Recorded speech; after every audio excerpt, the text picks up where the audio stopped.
Pretinho! Eu sempre falo aqui.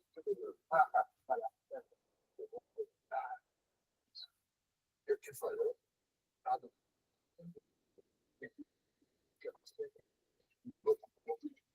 para pagar.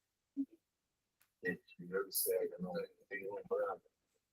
Quero dizer, se eu futuro isso há algum tempo atrás, parabéns, eu estou falando da minha carreira, estou falando de madeira, né? O alfone era de madeira. Eu gostava de você alegre, gostava de se apresentar para os caras falava inglês. Como é que você falava? Tá inglês. Lembra? Você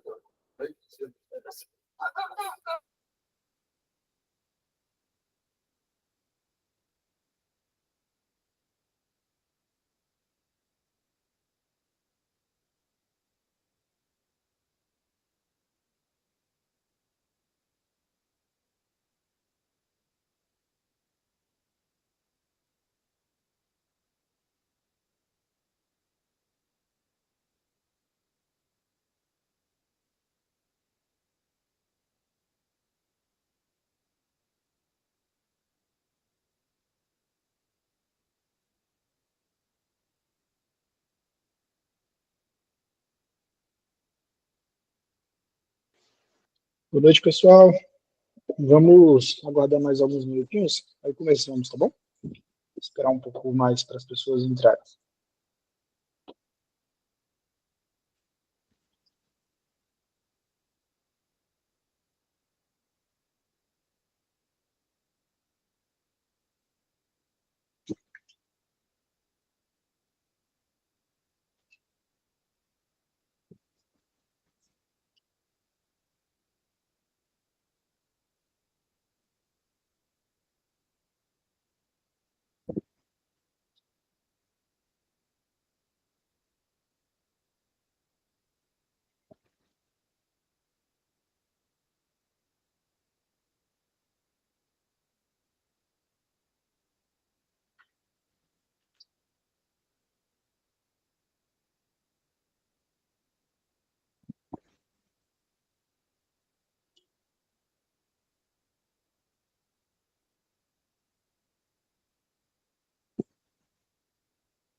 Boa noite, pessoal.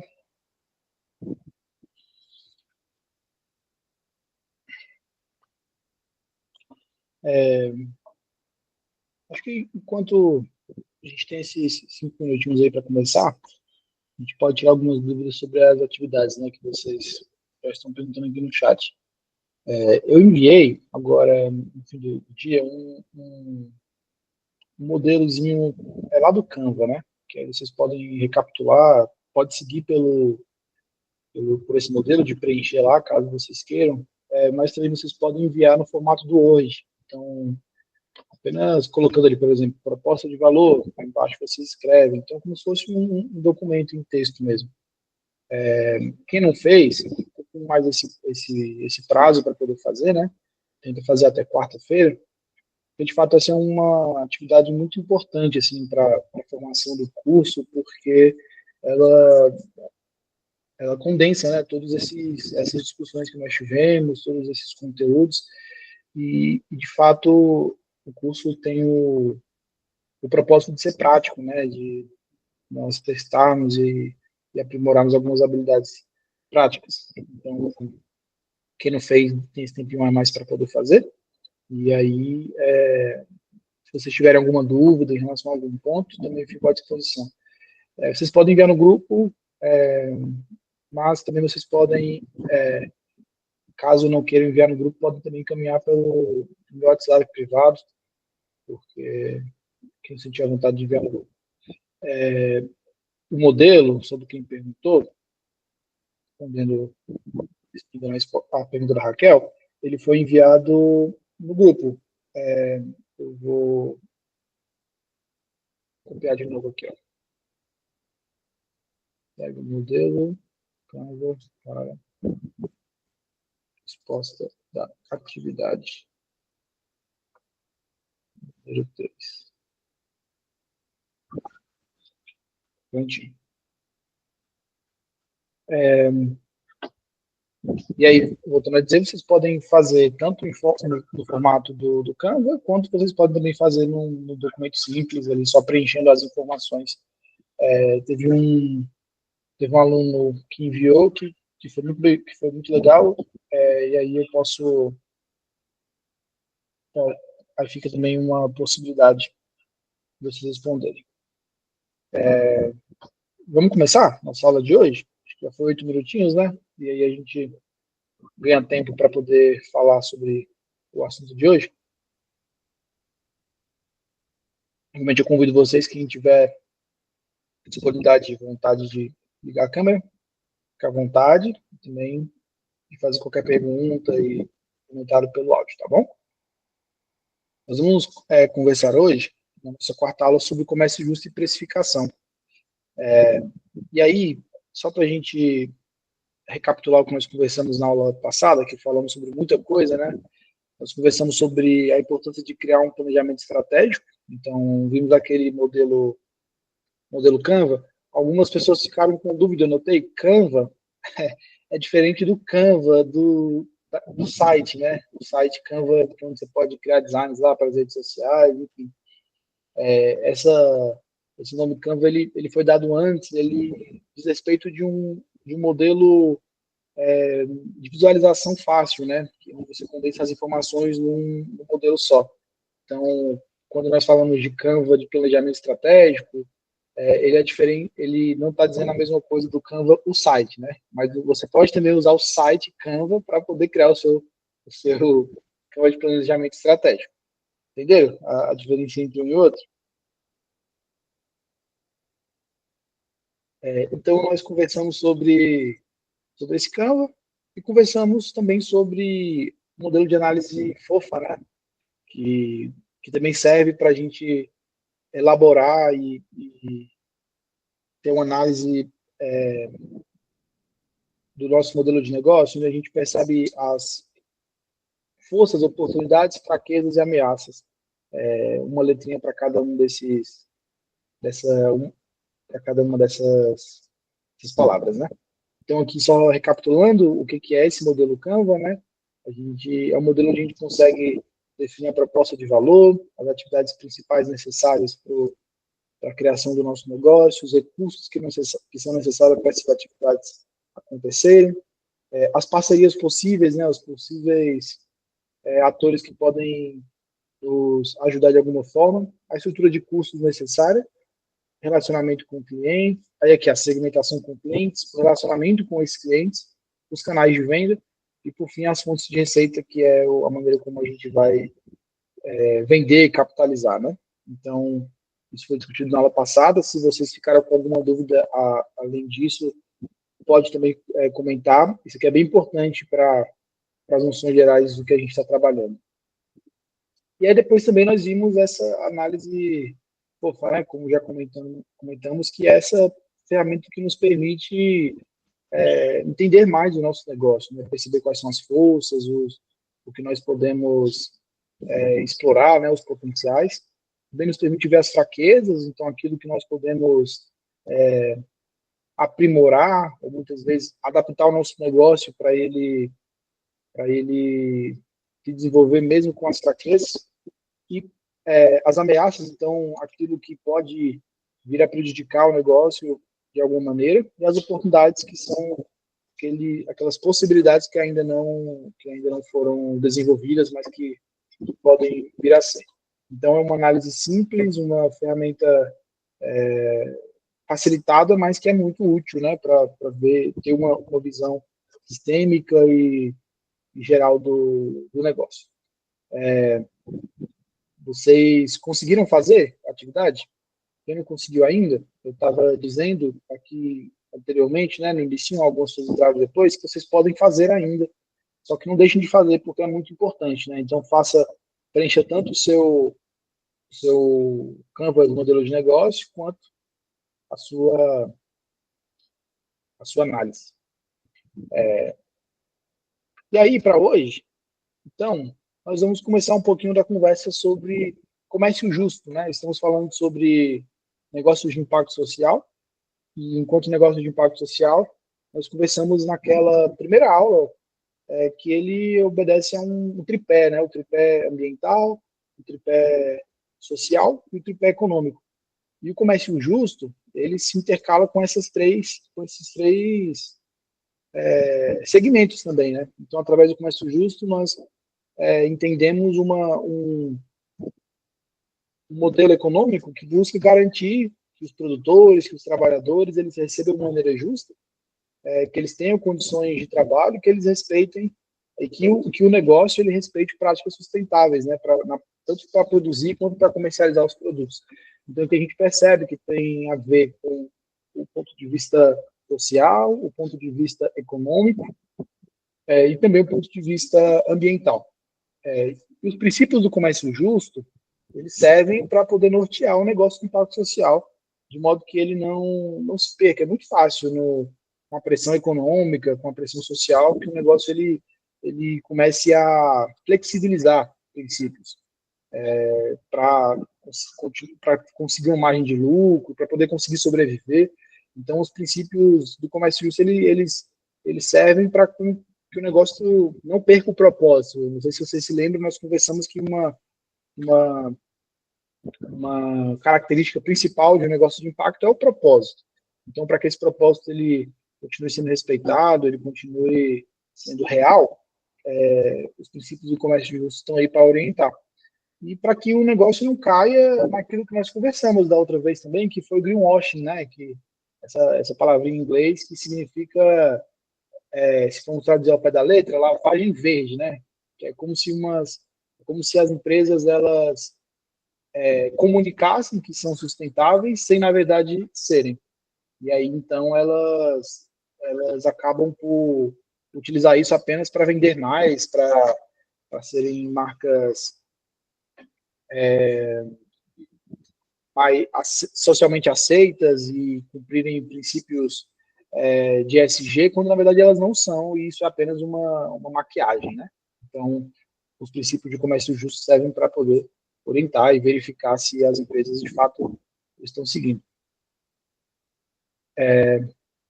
E aí, então, eu trouxe aqui para vocês terem um exemplo do que seria, então, esse comércio justo. A primeira coisa, preço justo. É importante com que os produtores, com que os trabalhadores, eles recebam um valor adequado pelo trabalho, reduzindo a exploração.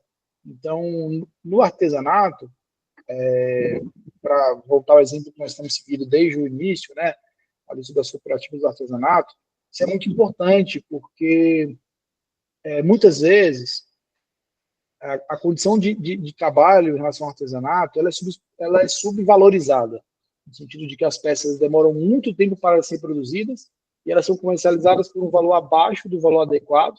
Isso gera uma insatisfação, isso gera uma subexploração, isso gera uma má qualidade de vida, uma má qualidade de trabalho, isso gera uma desvalorização do produto final, então aquele conhecimento se enfraquece. Então, o preço justo, ele tem como papel valorizar essa cadeia produtiva que existe para que uma peça seja produzida, para que o turismo ele de fato exista, enfim, para que o negócio ele aconteça e que essas pessoas que dependem desse negócio tenham uma condição de vida com qualidade. E aí também serve para a gente poder analisar as parcerias, né? A gente sabe que quando se trata da produção indígena, existem diversos parceiros, diversas empresas, diversos atores que querem se relacionar com essa produção, que eles querem estar associados à causa indígena, por assim dizer.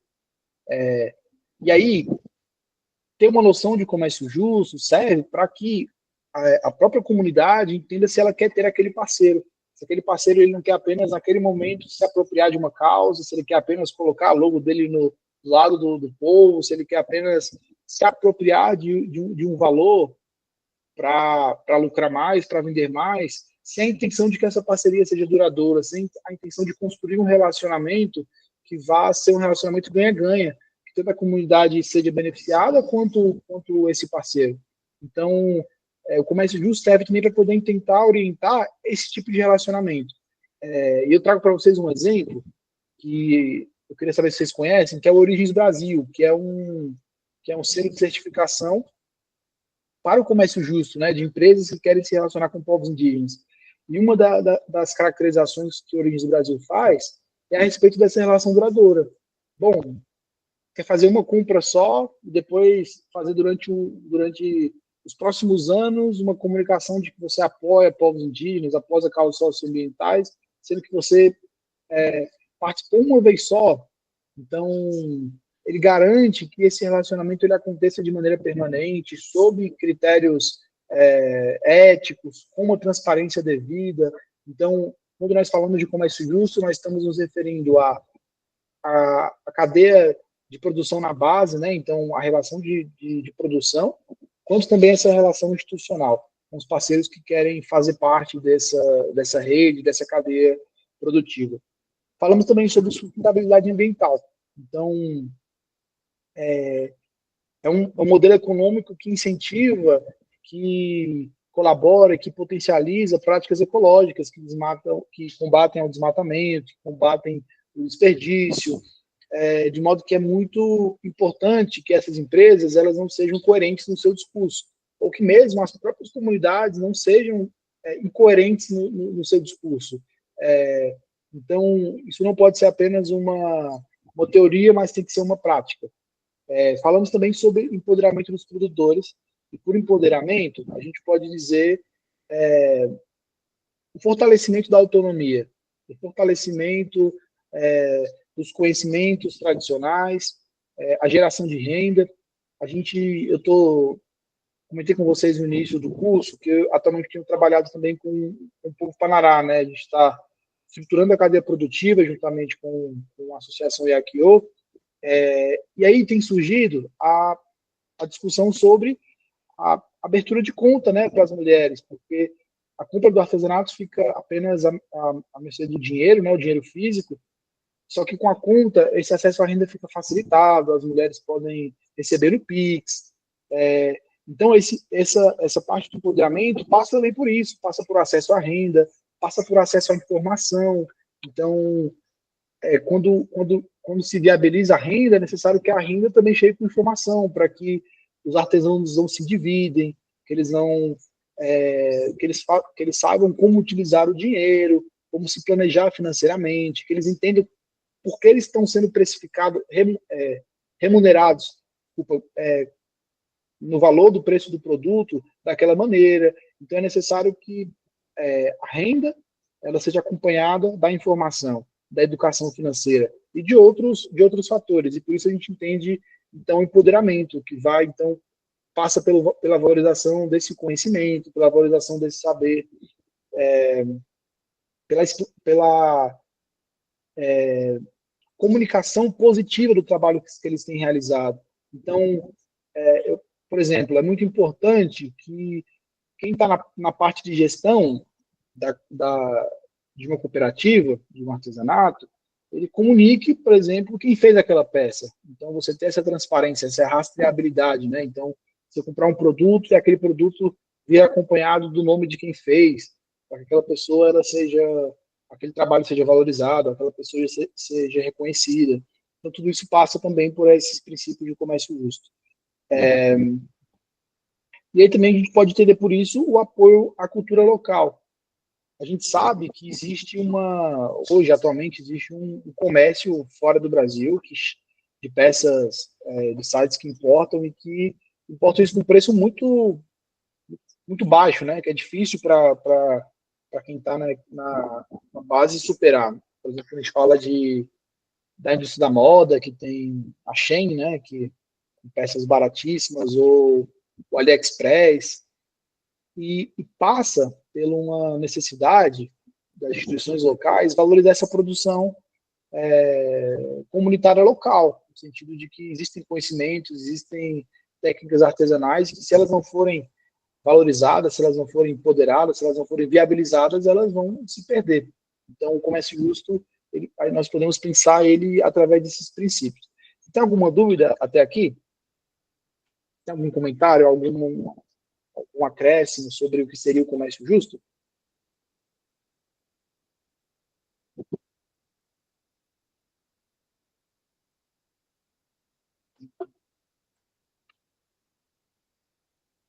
Não? Bom, então vamos pensar um pouco na prática sobre como esses princípios viriam ocorrer.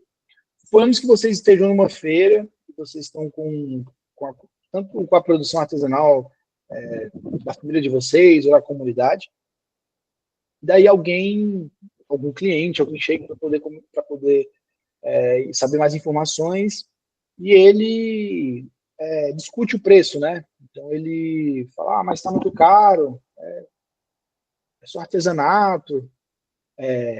Através dos princípios do comércio justo, como que vocês responderiam essa indagação? Ou então uma tentativa de alguém pedir desconto, abaixar o preço do produto? Alguém poderia dar uma resposta de como poderia ser uma aplicação prática desse princípio?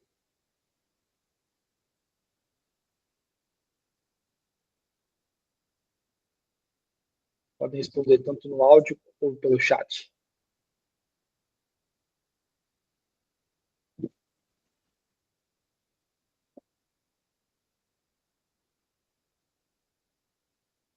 Bom, uma maneira seria de pensar aqui no primeiro ponto, né, o ponto do preço justo, aonde você conscientiza a pessoa, você educa a pessoa para ela entender que existe uma relação de trabalho que tem que ser valorizada. Então, da quantidade de horas necessárias para produzir uma peça, do conhecimento que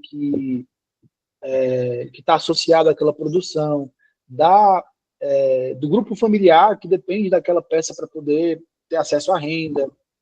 Então, a gente poderia pensar aqui tanto no preço justo, quanto também no empoderamento dos produtores, né? Então, de comunicar para essas pessoas toda essas dificuldades, os desafios que existem na cadeia produtiva até uma peça chegar até ali, né, no cliente final.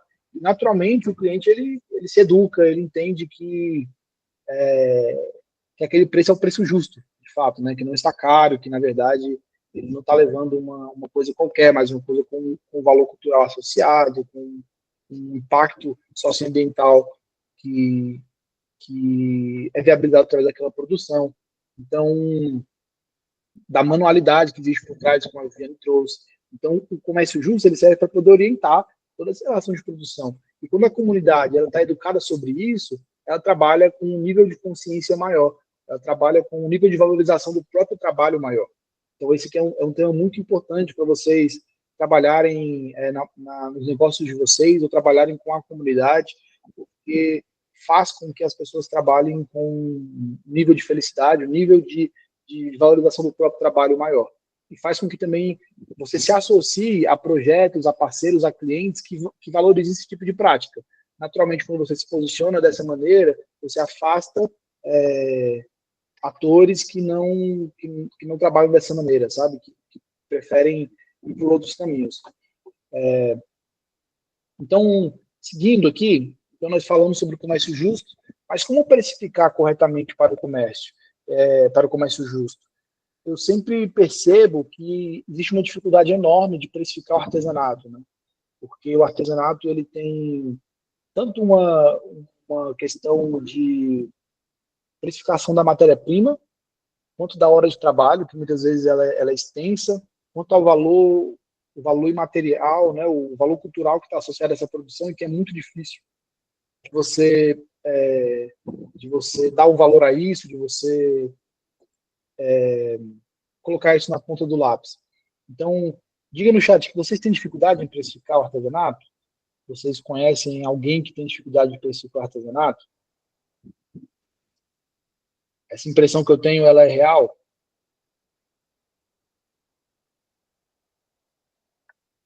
Porque precificar o artesanato é uma... Agora falou que é verdade, que tem dificuldade. Por que é importante precificar o artesanato corretamente? Porque a precificação, ela colabora, ela contribui para que o negócio, para que o projeto, ele tenha sustentabilidade, que ele consiga se manter, que ele seja viável. E quando você não precifica corretamente, pode ser até que você tenha prejuízo.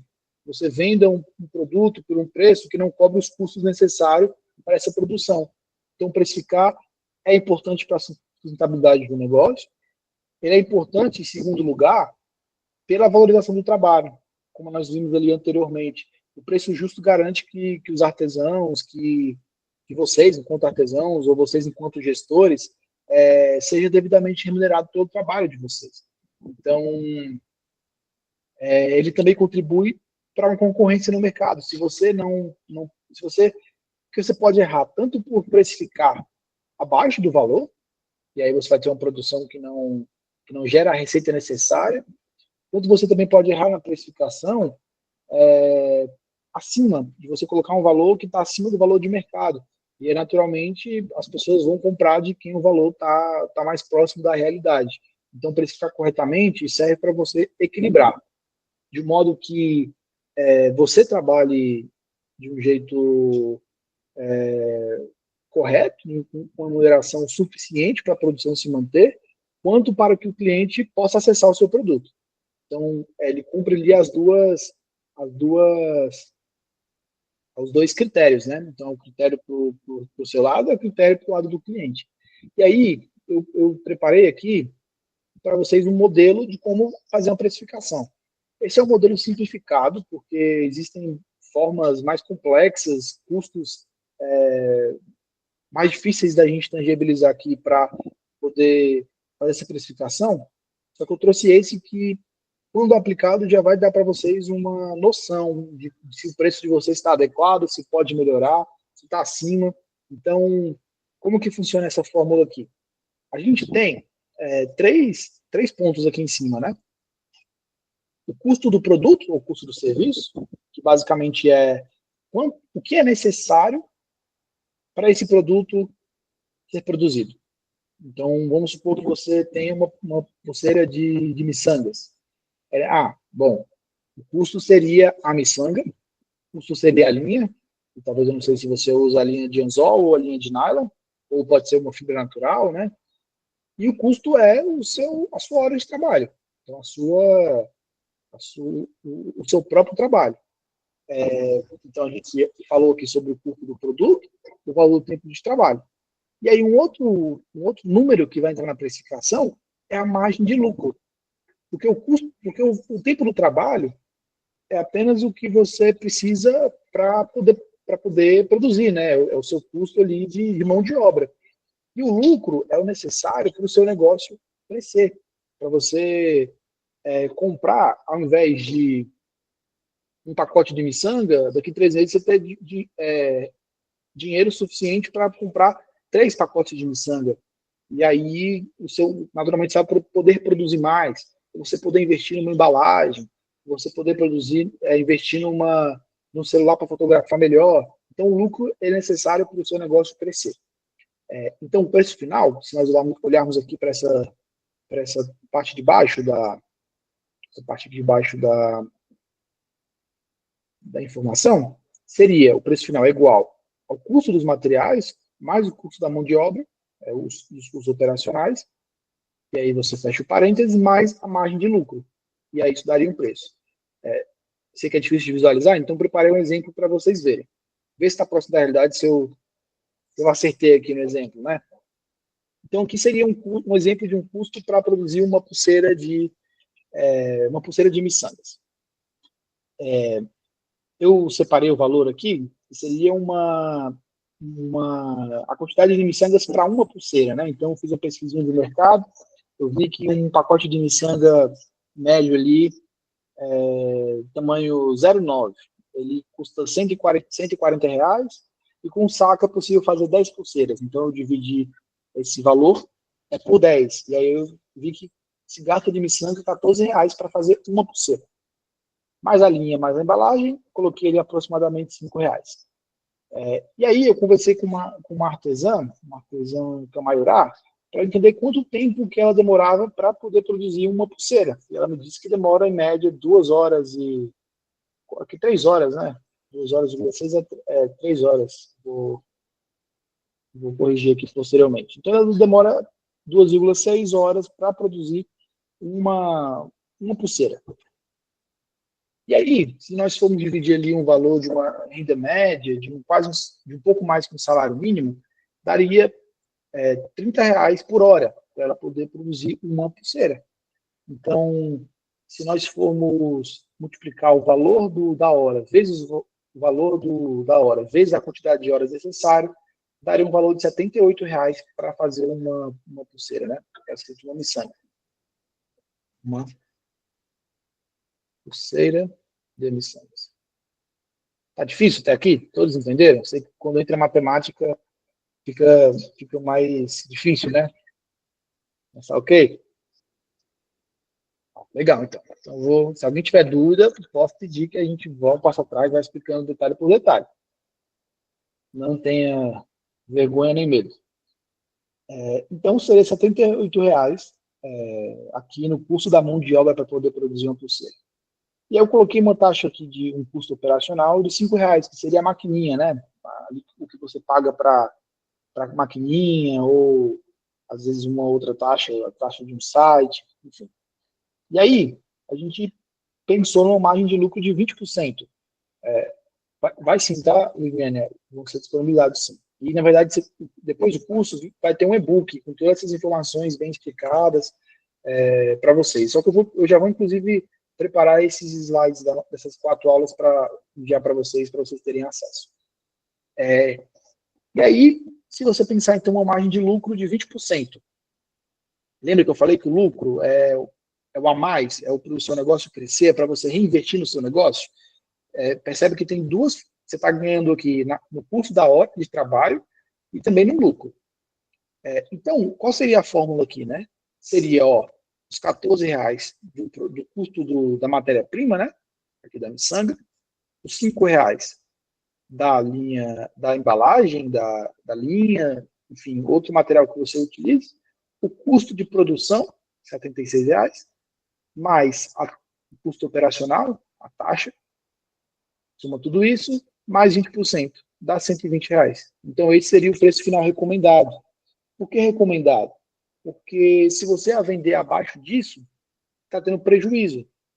E se você vender muito a mais que isso, pode ser que você perca competitividade. Então, vamos supor que você encontre uma pulseira por aí por R$ 220 reais. Repare que se o outro artesão ele consegue produzir a mesma pulseira por 120, cobrindo todos os custos e tendo lucro, ele pode ser que ele tenha a opção de vender por esse preço, porque ele vai vender mais. E aí a pessoa que está vendendo por 220, ela naturalmente vende menos, ela perde competitividade por esse preço alto. Até aqui, tudo ok? Conseguiram entender?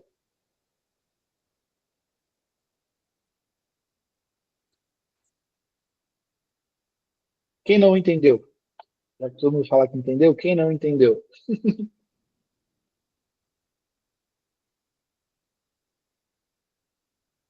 Tá bom, então todo mundo entendeu. Então, pessoal, esse aqui vocês podem perceber que é um modelo simplificado. Por que simplificado? Porque poderiam vir aqui outros custos. Você poderia, por exemplo, pensar, bom, mas o meu artesanato ele não vai só isso, só miçanga e só linha. Eu utilizo outras coisas. Então, o que você deveria fazer era listar todas as outras coisas que você tem aqui para poder fazer a precificação.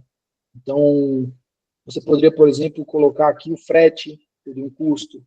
Você poderia colocar outros custos associados. Então, eu digo que essa aqui é uma simplificada porque eu não posso entender todos os custos que estão envolvidos na sua produção. Mas com esse modelo, você consegue ter um exemplo de como fazer. Né? Então, você pode aqui, o que você precisa entender aqui é o princípio, né? É entender que tem o custo do material, o custo da mão de obra, os custos operacionais e o lucro. E aí, se você consegue fazer uma listinha de tudo isso, você simplesmente aplica nessa fórmula, né? Seria essa fórmula aqui, e aí você chega no preço final. Então, esse seria aqui o exemplo de você fazer uma precificação simplificada.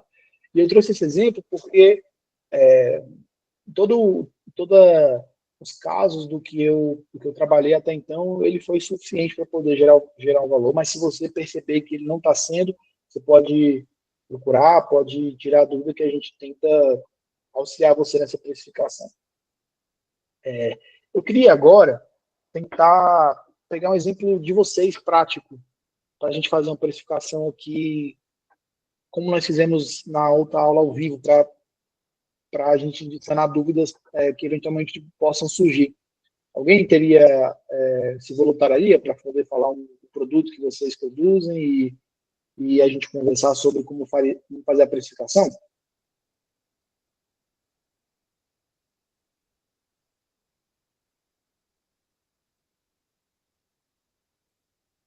Uma ótima oportunidade para você verificar se a precificação do seu produto está correta, hein?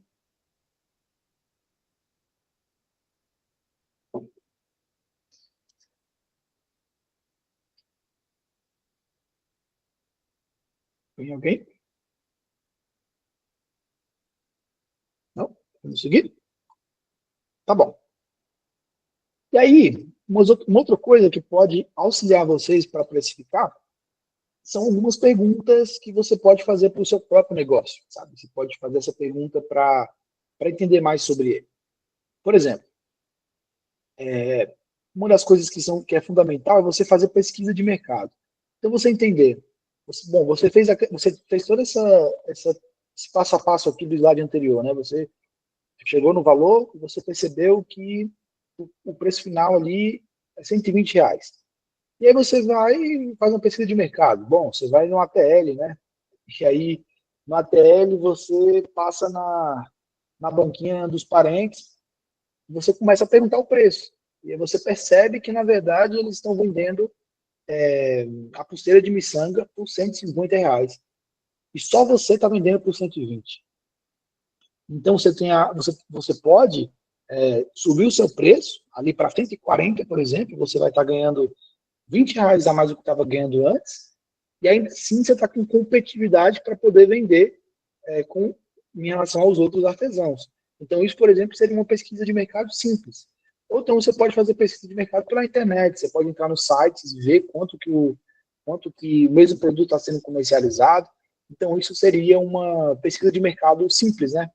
Quando nós falamos de pesquisa de mercado, a gente pensa que é uma coisa super elaborada, super difícil de ser feita, mas é possível fazer uma pesquisa de um jeito simplificado como esse que eu falei para vocês. E aí também você pode se perguntar o que o seu produto tem diferente dos outros produtos. Por exemplo, eu falei ali de um custo de uma miçanga, de um produto de miçanga, da miçanga 09, né? Que é aquela miçanga mais grossa. Mas tem também aquela miçanga que é a mais fininha de todas, né? A 012 ou então até a 015. E que naturalmente faz com que o artesanato tenha um preço maior. Ou que o nível de dificuldade seja maior. Então, esse fator vai fazer com que o seu preço final seja um preço diferente também. Ou que, ao invés de você utilizar uma linha que é industrial, como nylon, você utiliza uma linha que é também natural. Você usa ali uma fibra de tucum, que dá um super trabalho, então, naturalmente, o preço vai ter que ser diferenciado. Ou, ao invés de usar miçanga, você usa semente natural. Então, entender o próprio produto, entender o que o seu produto se diferencia dos demais, qual o nível de dificuldade que ele tem para ser elaborado, faz com que o preço final também seja diferenciado. Então, uma das principais coisas é você entender os produtos dos outros do mercado, mas, acima de tudo, entender o seu próprio produto. Porque muitas vezes pode ser que, apenas olhando para o mercado, você dê um valor para o seu produto que demora muito mais tempo para ser elaborado, tem um nível de dificuldade muito maior, que tem um valor associado que também é diferente, mas que você acaba vendendo por um preço inferior ao que ele poderia ser apenas por não conhecer a sua própria produção. Técnico, tudo bem? Vocês entenderam como funciona essa pesquisa de mercado? E essa análise da própria produção?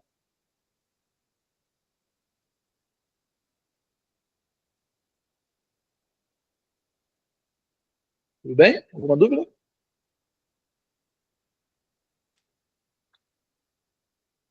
Então, um segundo ponto também que vocês podem explorar seria conhecer o seu público. E aqui vou dar um exemplo para vocês da Taman, que nós conversamos ali na outra, na outra aula, né? A Taman, como vocês se lembram, é uma marca de moda, né? Uma marca que vende camisetas, que vende mochila, enfim, que vendem produtos de moda. E aí, depois de um tempo, nós percebemos que o mesmo público da Taman era o público que também gostava de comprar em outras marcas que tem um valor mais alto. Por exemplo, eles compram na Osklen, que a camiseta custava, na época, 3 vezes mais. E por que eles compravam? Porque eles gostavam não do produto apenas, mas do valor da causa associada ao produto. Então, nós percebemos que a qualidade do produto ela era semelhante. Os comentários que os clientes faziam eram comentários de que, bom, essa camiseta aqui ela é igual da marca X, mas ela custa 3 vezes menos e ela gera um impacto muito mais relevante. Eu gosto muito mais de comprar aqui, me sinto mais feliz de comprar aqui. Então, o que isso mostra? Isso mostra que o cliente estava acostumado a pagar um preço mais alto na marca X. E que, então, você pode então subir um pouco o preço do seu produto para esse cliente, porque ele está acostumado a pagar já. Então, essa pesquisa de mercado, ela entender quem o seu cliente é, onde o seu cliente compra, quais outros projetos ele compra, faz com que você tenha maior entendimento de como você pode precificar o seu produto. Então, isso nós falamos da parte do vestuário. Mas nós vamos falar, por exemplo, do turismo de base comunitária. Suponhamos que você tenha na sua comunidade um turismo, e aí tem um turismo semelhante, mas que não é de base comunitária, ele não é um turismo de impacto social, e que o cliente está super acostumado a pagar, vamos supor, numa visitação para acessar uma cachoeira, R$ 150. E aí, na comunidade, o preço cobrado é o preço de R$ 60. Ou seja, você tem uma margem para poder precificar e que esse cliente não vai sentir, porque ele já está acostumado a pagar um valor X dos outros clientes. Então, entender quem o seu cliente é, o que ele consome, o que ele está acostumado a pagar, faz com que você tenha também um maior entendimento, uma maior margem de elaborar a sua própria precificação. E aí, o terceiro ponto, e é o ponto que eu mais gosto, é o que eu mais gosto de pensar em negócio de impacto social, e tudo isso nós estamos conversando, que é a comunicação, que é como você diferencia o valor. Tudo que nós falamos até aqui só faz sentido porque nós estamos falando sobre um propósito, nós estamos falando sobre um significado para uma produção. Não é um curso de marketing para um empresário que tem uma empresa X e que quer apenas lucrar. Estamos falando sobre como criar um negócio de impacto social, uma economia sustentável, um empreendedorismo social. E o que é interessante é que sempre associado a isso está associado uma história, está associado um valor cultural, um valor social, um valor simbólico. E é fundamental que saiba como comunicar esse valor. Então, esse valor nada mais é do que uma história. E aí eu pergunto para você, você hoje sabe como comunicar a história do seu produto? Sabe hoje contar, criar uma narrativa, né? Uma história sobre como o seu produto ele é produzido? Porque é essa habilidade de contar essa história, essa habilidade de construir essa narrativa, que faz com que o valor do seu produto seja percebido. Se você vai numa, numa feira e o seu produto ele tá lá de qualquer jeito, todo tumultuado, o cliente chega, ele pergunta o valor para você, você fala o valor e pronto. Ele pode até comprar, porque ele achou bonito, porque ele achou interessante, mas ele não saiu dali educado pelo impacto que a sua peça gera, pela história que o seu produto carrega, pelo saber que a sua comunidade carrega as gerações. Então, saber como contar essa história, tanto educa esse público para esse produto que você está produzindo, sensibilizando ele para toda essa temática socioambiental, pela luta que o produto também carrega, né, no sentido de resistência, no sentido de expressão cultural, mas além disso, ele permite com que o seu produto ele seja percebido com um valor maior. Então, vamos supor, quando você talvez você já tenha ido num museu, numa galeria, como o produto está lá exposto? Pô, ele está exposto com construir um mobiliário para ele, né? Um móvel, colocar uma luz direcionada só para ele, colocar ali uma tag, né? Um cartão que conta a história, que fala onde foi feito, de modo que você olha e você se interessa. É uma coisa que eu falo assim, que é sempre o jeito de produzir, que é o olhe para mim, sabe? Quando você está tudo tá direcionado para aquele produto ser percebido na beleza que ele tem. Então, o que eu tento comunicar com isso que eu estou dizendo para vocês? Você precisa ter essa mesma atenção na hora de comunicar o seu produto. Talvez nem sempre seja possível nas condições disso presencialmente, mas nas fotos que você posta no seu Instagram, ou então na abordagem que você dá quando te perguntam sobre aquilo. Bom, quando alguém te pergunta o preço, na verdade o que você pode comunicar para ele é o valor. Existe uma diferença entre preço e valor. Preço é o quanto eu posso pagar. Valor é tudo aquilo que cerca. É o conhecimento associado, a dificuldade de produção, o impacto que aquele produto gera. Então, toda vez que te perguntarem preço, você deve comunicar o valor. E aí eu te pergunto, como que você comunica o valor do seu produto? Você consegue falar sobre todo esse processo de construção dele? Você consegue evidenciar a dificuldade que esse produto precisa para ele poder ser elaborado? Ou a riqueza do conhecimento que está associado a essa produção? Então, você ter isso bem mapeado, isso bem posicionado, vai naturalmente fazer com que você venda mais. Vai naturalmente fazer com que você eduque mais as pessoas, que você crie uma comunidade, que você, inclusive, venda de um jeito que gera maior reconhecimento. Existe uma diferença de você vender, a pessoa pagar, existe a diferença da pessoa vender e ela te perguntar mais, e ela sai dali com uma aula e te agradecer pelo conhecimento que você compartilhou, de ela indicar para outras pessoas, e de ela postar o seu produto, porque ela está postando não um produto, mas uma história. Ela sente que ela comprou além de uma peça. Ela sente que ela participou de uma causa maior. Ela sente de que ela agora está engajada no movimento, que ela contribuiu para algo que vai além de um objeto. Então, entender toda essa história, mapear toda essa narrativa e conseguir comunicar isso com clareza, beneficia o seu produto, é o que a gente chama de agregar valor à produção. Vamos supor que você tenha sua comunidade produz a farinha. Você pegar essa farinha e você vender ela dentro de uma sacola plástica, é bem diferente de você colocar numa embalagem personalizada, que atrás conta a história, está nomeado ali o nome da farinha na sua língua. Então, a pessoa olha ela e ela naturalmente vai estar disposta a pagar um valor maior para aquele produto. Então, isso se chama agregar valor à produção, se chama construir uma marca forte e bem posicionada. Entenderam? Alguma dúvida até aqui? Vamos lá no que vocês falam.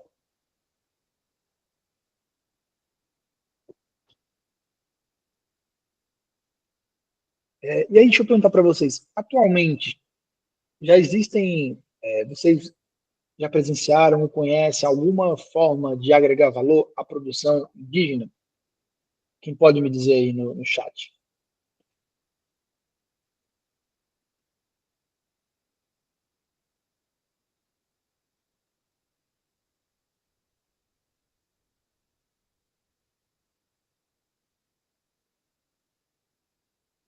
Eu vou, eu vou pausar rapidinho aqui a apresentação para falar com vocês. Eu, recentemente, né, eu terminei a minha pesquisa de MBA em marketing, que eu fiz com ênfase na cadeia produtiva indígena. E ao trabalho foi uma análise da produção de 3 cooperativas indígenas, que a gente fez uma entrevista com todos os gestores, uma pesquisa de entender como o marketing poderia contribuir para o fortalecimento da produção de comunidades indígenas, né? E aí o resultado da pesquisa foi que ter claro todos os pontos de impacto, todos os princípios que estruturam a produção é o que permite com que o projeto tenha maior resultado financeiro. Então, existe ali por trás de uma produção uma série de fatores, né? Existem as dificuldades logísticas, existem as dificuldades financeiras de fazer o projeto ser viável, existe a dificuldade de articulação comunitária, né, de articular com a comunidade, a gente sabe que é muito difícil a governança, existem uma série de desafios, mas existem também uma série de pontos positivos, existe a repartição de benefícios, existe a valorização do conhecimento, existe a preservação ambiental, porque se está produzindo com a floresta em pé, se está produzindo com a preservação de biomas, dos rios, existe a valorização de um conhecimento tradicional e ancestral e que essa produção permite que esse conhecimento se transmita para as próximas gerações. E existe o próprio produto, né? Que é belo, que é bonito, que é feito sobre uma matéria-prima especial, que tem que pode ali ter uma função de decoração, uma função de adorno, de uso, enfim. Por que eu estou dizendo tudo isso? Quando você reúne todas essas informações e você comunica ela, isso promove 2 coisas, das 3 coisas. Primeiro, promove uma maior ampliação das vendas. As pessoas elas enxergam mais valor agregado ao produto, e naturalmente elas compram mais. Promove, em segundo lugar, o maior engajamento, porque como eu falei, existe a diferença de você vender e existe a diferença de você engajar uma pessoa. Sabe, uma pessoa que ela foi para comprar um produto, ela teve uma aula, ela saiu dali sensibilizada e ela vai pesquisar mais, e daqui a pouco ela está apoiando movimentos e naturalmente ela está apoiando a causa indígena e ela volta mais consciente. É você usar o produto para uma educação socioambiental. Então, quando você estrutura a comunicação com aqueles fatores, você viabiliza também essa possibilidade. Existe o terceiro, que é você utilizar a produção para fortalecer todos esses fatores, que são fatores de luta, fatores de fortalecimento cultural, e não se resume apenas à produção, entende? Então, por exemplo, proteger o seu território vai além de vender um produto. Mas quando você vende um produto educando as pessoas, você está contribuindo para a proteção do seu território. Está contribuindo para o fortalecimento das lutas e demandas políticas que o seu povo tem. Então, os pontos positivos de você estruturar toda a comunicação da sua produção, eles são enormes. Então, vai além de você apenas vender mais. Ele contribui para todo esse fortalecimento institucional do projeto que você está inserido. Conseguiram entender?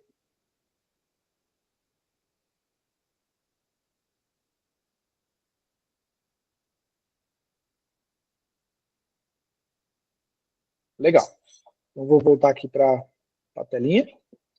E aí, aqui, então, a gente entra no quarto fator, né? Seria, a gente estava falando ali sobre outras maneiras que você tem de precificar, e seria também você entender o canal. Você se lembra que lá no Canva a gente viu os canais de venda, né? Então, para vocês verem como o planejamento de... Deixa eu voltar nesse slide para vocês verem. Aqui, né? Então, aqui a gente tem os canais de venda. E aí, quando você olha para cada um desses canais, a precificação pode ser que mude. Suponhamos que feiras. Existem feiras que cobram porcentagem de participação. Então, você pode colocar esse custo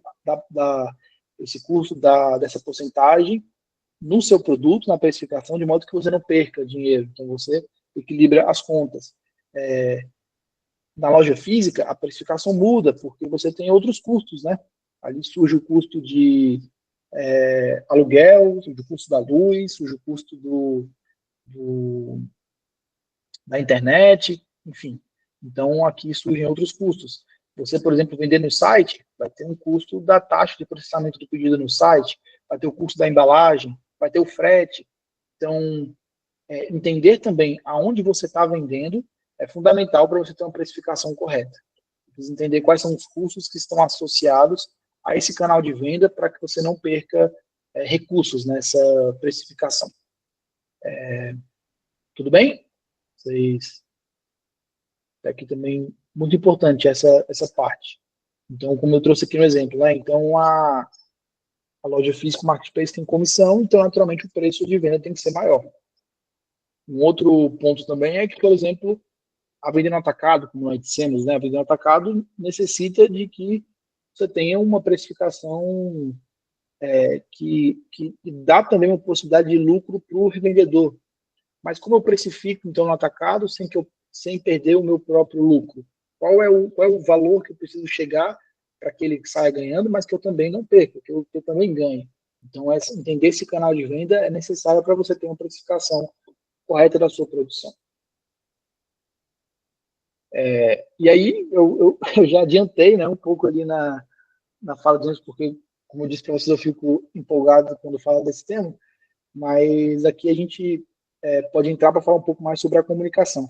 Mas antes de entrar na comunicação, eu queria saber se vocês têm dúvidas em relação à precificação. Algumas pessoas disseram que tem muita dificuldade, então eu queria saber se consegui esclarecer algumas dúvidas, se tem alguma outra, se vocês querem mais algum exemplo. Falem para mim, por favor.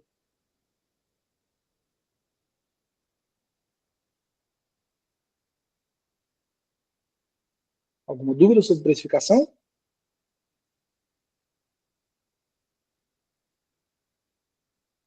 Uma, duas. Não, todo mundo craque? Opa, da Lara. Se quiser falar no áudio, Lara, fica à vontade.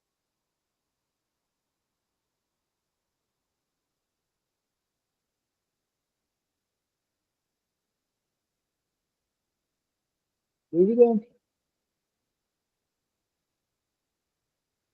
Pode falar, Lara.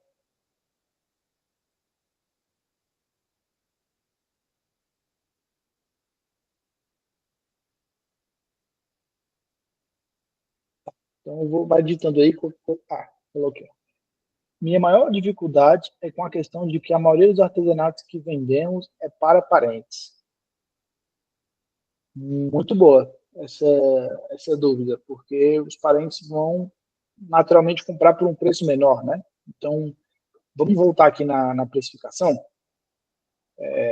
Muito boa essa dúvida, bem pertinente. Ó, Quando a gente olha para essa precificação aqui, a gente pode pensar na margem de lucro, né? Então, você está com uma margem de lucro aqui de 20%. Será que se eu reduzir essa margem de lucro para 10%, eu ainda tenho um preço que é competitivo? Então, a gente poderia aqui alterar essa precificação. Eu vou fazer aqui rapidamente no meu celular. Cadê o Cato? Deixa eu mudar aqui para vocês visualizarem. Opa. Ó, então, aqui nós faríamos ao contrário, né? Faríamos com 10%. Então, isso seria 14 mais 5, mais 76, mais 5, mais 10%. Então, aqui seria R$ 110 reais. Ainda já é um valor que é aproximado do que se vende para parente? Bom, eu acho que não, né? Eu acho que parente compra abaixo disso ainda. Então, o que você pode fazer também é vender considerando apenas o valor do trabalho que você teve. Então, aqui você está com margem de lucro reduzida. Então, vamos supor que aqui você vendeu para...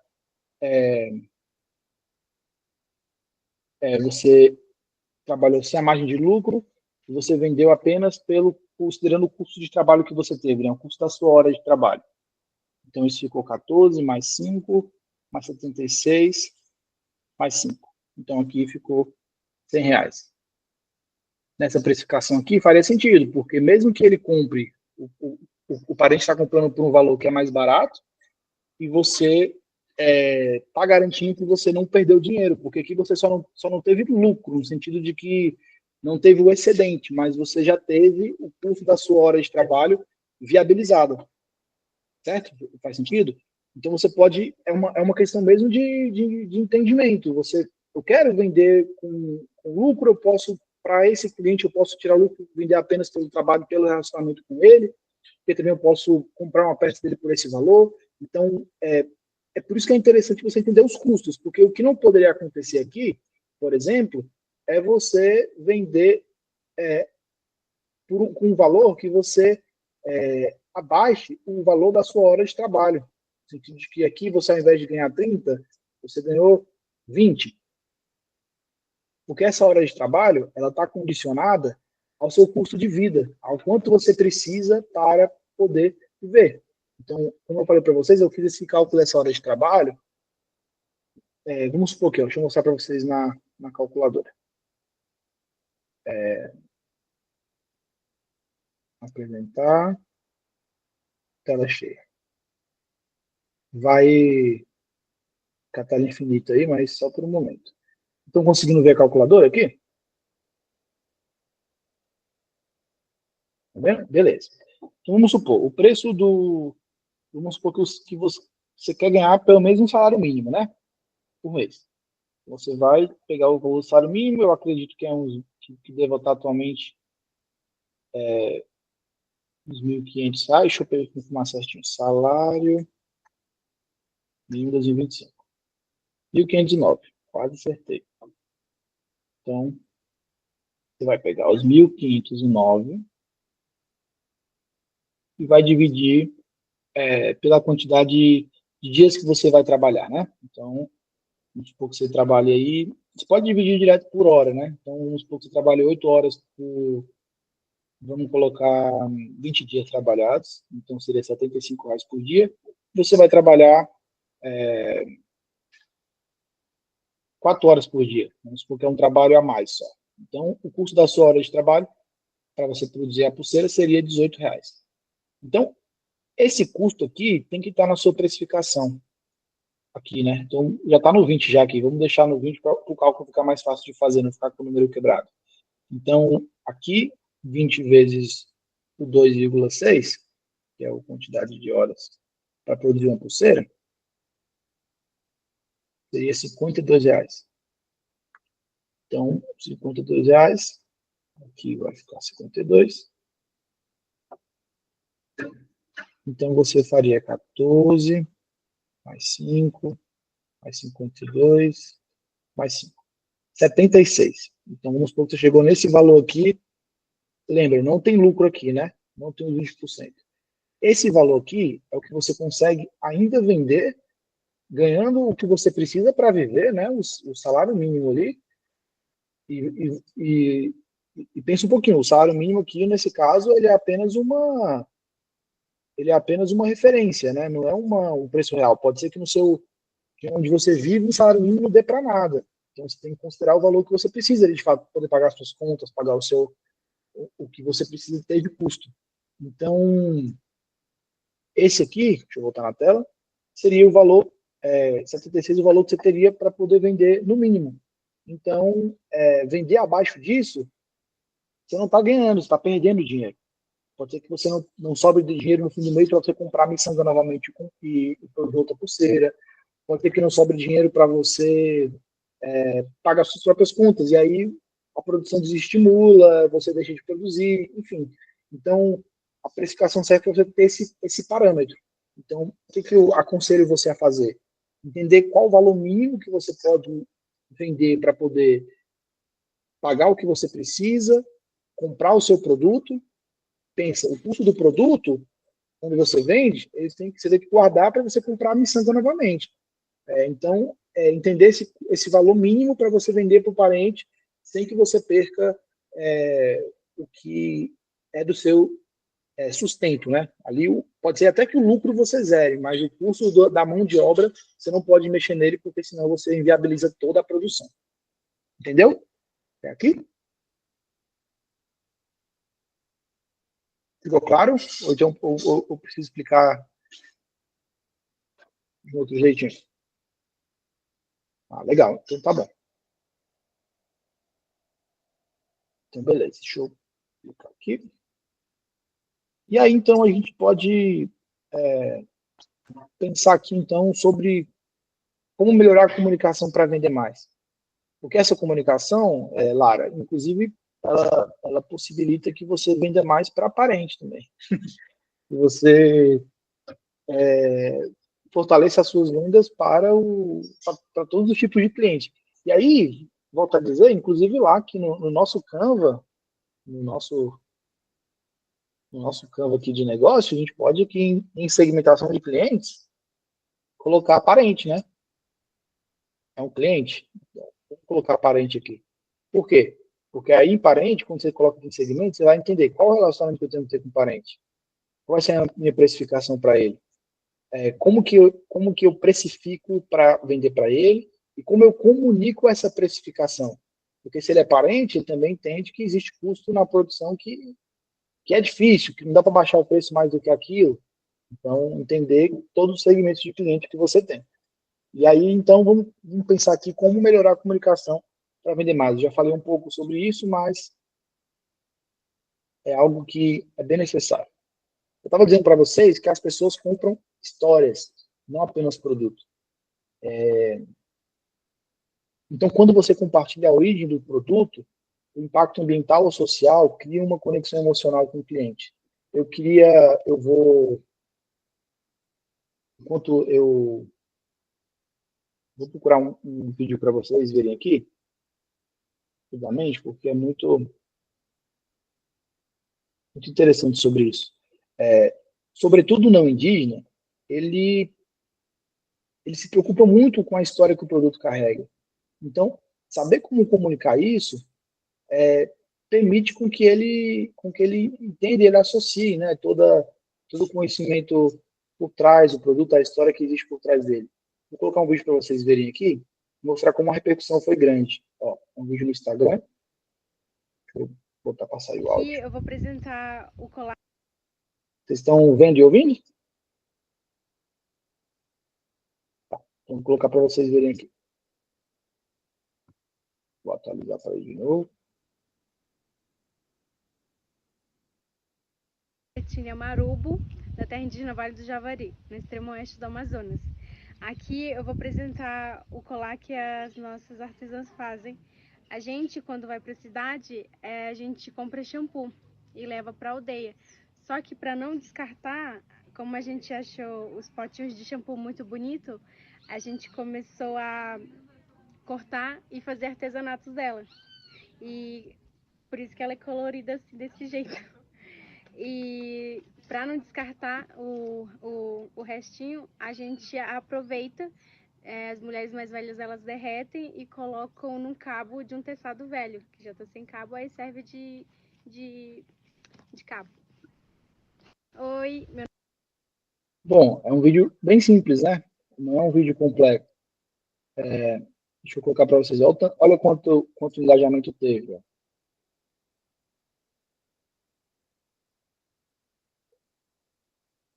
Tanto de pessoas que curtiram, que comentaram, que se interessaram.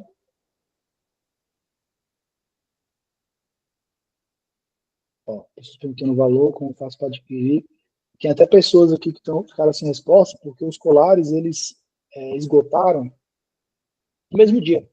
Então, postou o vídeo, as pessoas todas foram para o site, compraram, e esses colares que tinham disponíveis esgotaram.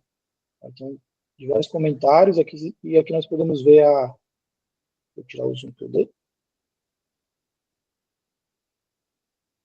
Vou tentar encontrar aqui o alcance para vocês darem uma olhada.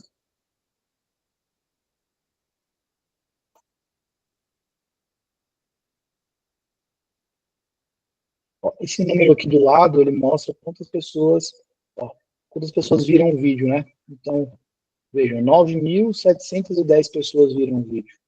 E aí, com que isso é importante, né? Quais exemplos que nós podemos tirar disso? Quem perguntou a página é a rede multiétnica. Esse vídeo é da CNA, ela é Marubo, né? E aí é um vídeo falando sobre o artesanato Marubo, um artesanato que utiliza frascos de shampoo recicláveis, então aquilo da economia sustentável que nós comunicamos. E é um vídeo bem simples, uma câmera, ela contando quem ela é, a história do produto, o impacto que esse produto gera, só.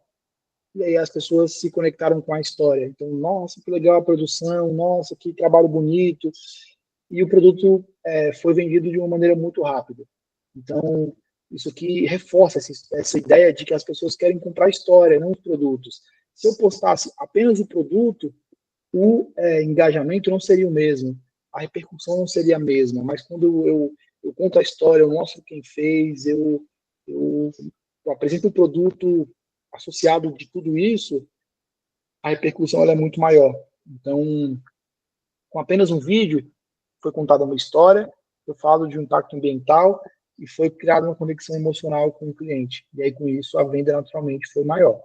Então, procurem fazer sempre isso. E aí eu quis mostrar esse vídeo porque não é um vídeo com muitos recursos, não tem uma produção super elaborada. Muito simples, você ali contando a história, mostrando porque o seu produto ele é interessante, qual é o impacto que ele gera, pronto. E aí isso já é suficiente. E depois você vai testando, treinando outras possibilidades e vendo o que dá certo, o que dá errado. Mas contar a história. Essa é o que eu queria que vocês tirassem. E aí, nesse sentido também, vocês perceberem qual o potencial que as redes sociais têm. De que, bom, você fez um vídeo, você postou e quase 10 mil pessoas viram. Então, bom, 10 mil pessoas viram, é provável que uma compre. Então, essa possibilidade que as redes sociais dão de você se comunicar com muita gente ao mesmo tempo, de um jeito facilitado, é uma ferramenta que vocês podem explorar. Então, vocês fazerem isso no contexto onde vocês estão, contarem as histórias que vocês queiram contar, mostrar o produto de vocês com toda essa narrativa por trás, viabilize que vocês tenham resultados exponenciais. E aí, fazer essa operação é simples. Você pode, na agência do correio que você tiver, comprar uma caixinha ali de sei lá, R$8, enviar o seu produto, passar o frete para o comprador e pronto, você fez uma venda. Então, olhem com atenção para esse mercado online, para a possibilidade que as redes sociais dão, de vocês contarem histórias, de vocês venderem os produtos associados a essa história, que isso é uma potencialidade muito, muito grande. Beleza? Alguma dúvida?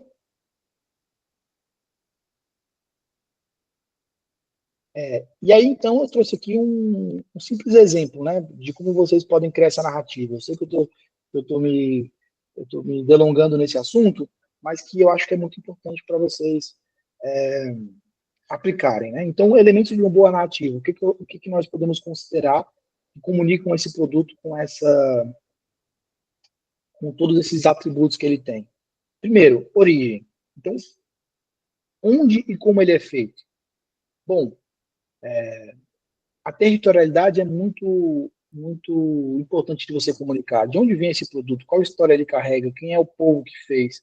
Como você aprendeu a fazer?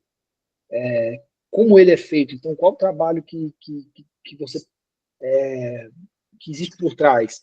Eu tenho aqui em casa uma rede, né? Uma rede que é o Aral, do povo da Venezuela. E aí, certa vez eu tive contato com essa rede, o artesão me contou que, bom, eram 30 quilos de palha que era preciso ser tirados, e a palha, os Aral, eles cozinham a palha, eles desfiam, e faz a rede. Quando eles contaram a história, eu olho para a rede com outros olhos, porque eu entendi a complexidade do que é feito, eu entendi o trabalho artesanal que necessita por trás dele, e aí não é possível que eu vou depois questionar o preço depois de entender tudo isso. Aí depois você passa a olhar conta, nossa, paguei muito barato. Quando você olha, quando você entende toda essa complexidade, toda essa história, a percepção de valor ela muda. Então, origem. Processo, comentamos um pouco sobre isso, então há uma diferença na produção. Às vezes, como no Kofu Craô, quem faz a tira, né? O Kofu é uma bolsa, Craô um cesto, quem faz a tira são os homens, quem faz a estrutura da bolsa são as mulheres. Então essa é uma informação que é interessante. É utilizado para tal coisa no meu povo, então isso aqui nós utilizamos numa festa tal, para celebrar tal coisa. Então, as pessoas que estão envolvidas nesse processo, ou então a repartição desse benefício na comunidade, tantas famílias são beneficiadas, tantas pessoas são impactadas positivamente por essa produção. Então, entra também no impacto aqui, né? Então, quando você compra esse produto artesanal, feito através da palha do buriti ou do oricuri, ou enfim, do inajá, você está realizando uma produção que permite com que aquele ecossistema se desenvolva com um baixo impacto ambiental. Então, não está entrando plástico na aldeia, eu não estou precisando extrair petróleo, enfim, poluir mais o meio ambiente. Quando isso não tiver mais uso, você vai descartar isso, vai desaparecer na natureza e não gera resíduo, não gera impacto ambiental. Então, mostrar para a pessoa o que ela apoia, o impacto positivo que o seu produto gera. Quando você reunir essas três informações, origem, processo e impacto, você tem naturalmente uma narrativa construída. E aí é só você usar o seu carisma, a sua beleza e produzir conteúdo sobre isso, que eu tenho certeza que o impacto positivo vai surgir. Alguém tem alguma dúvida aqui sobre elementos de uma boa narrativa, como contar essa história? Faz sentido para vocês? Vocês acham que isso pode auxiliar nesse processo?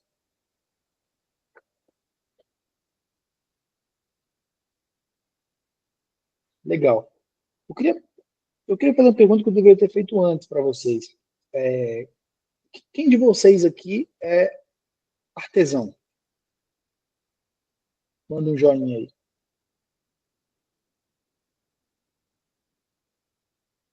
Quem é artesão? Ou quem já tem algum outro tipo de negócio de impacto social, ou trabalha em um, faz parte de um, já tem a sua própria comunidade?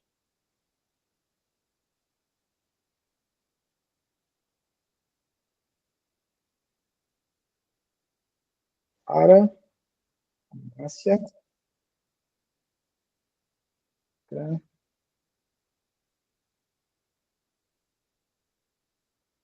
vou puxar aqui.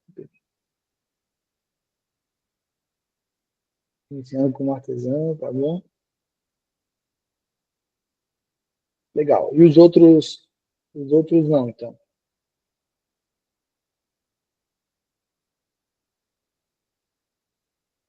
Quem não é já tem as informações suficientes para criar seu próprio negócio, hein? Na aula passada, com essa aula já dá para você explorar suas ideias, seu empreendedorismo. E aí, então, aqui, para a gente encerrar, seguindo esse exemplo, esse modelo da gente sempre sair daqui com uma tarefinha prática, eu trouxe eu perguntei para saber se vocês têm produto para poder calcular.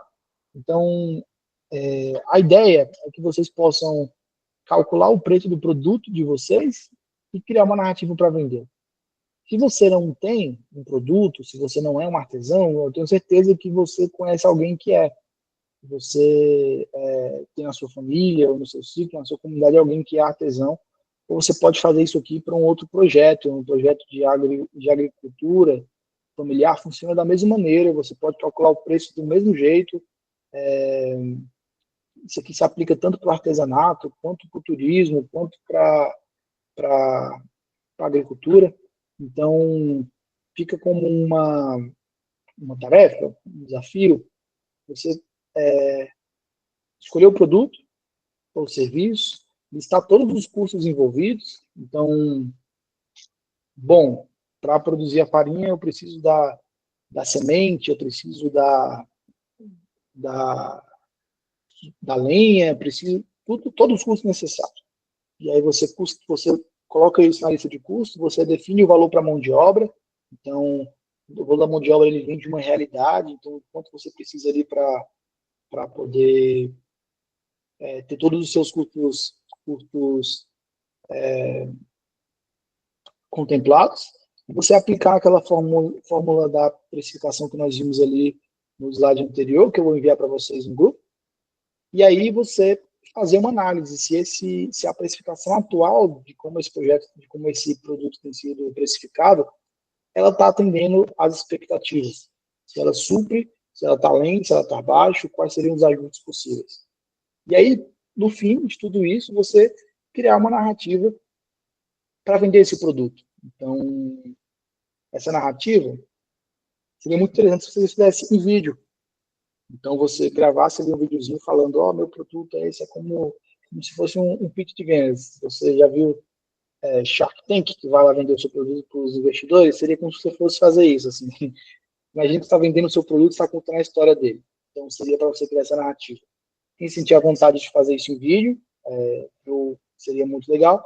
Mas quem não tiver, você pode fazer em textos, contando essa história.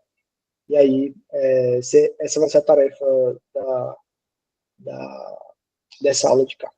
Você tem alguma dúvida sobre essa tarefa? Tudo bem? Todos se comprometem a fazer?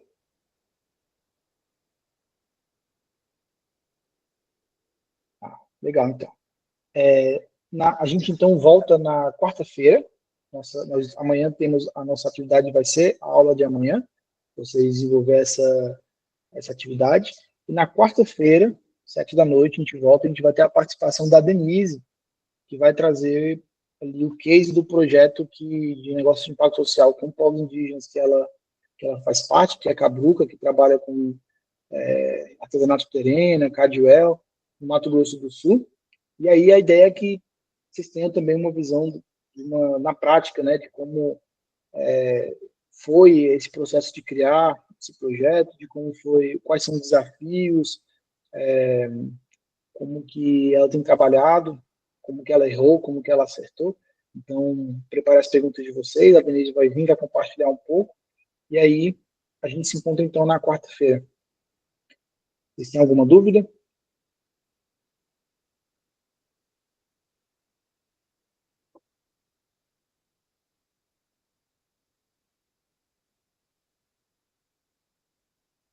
Alguma dúvida? Dou-lhe uma, dou-lhe duas.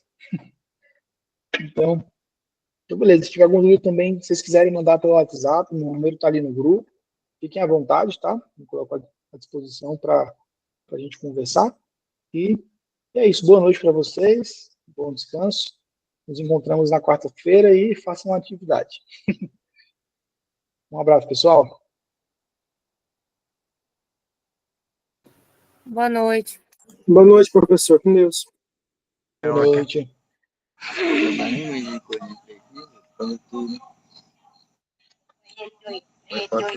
Boa noite, professor. Boa noite.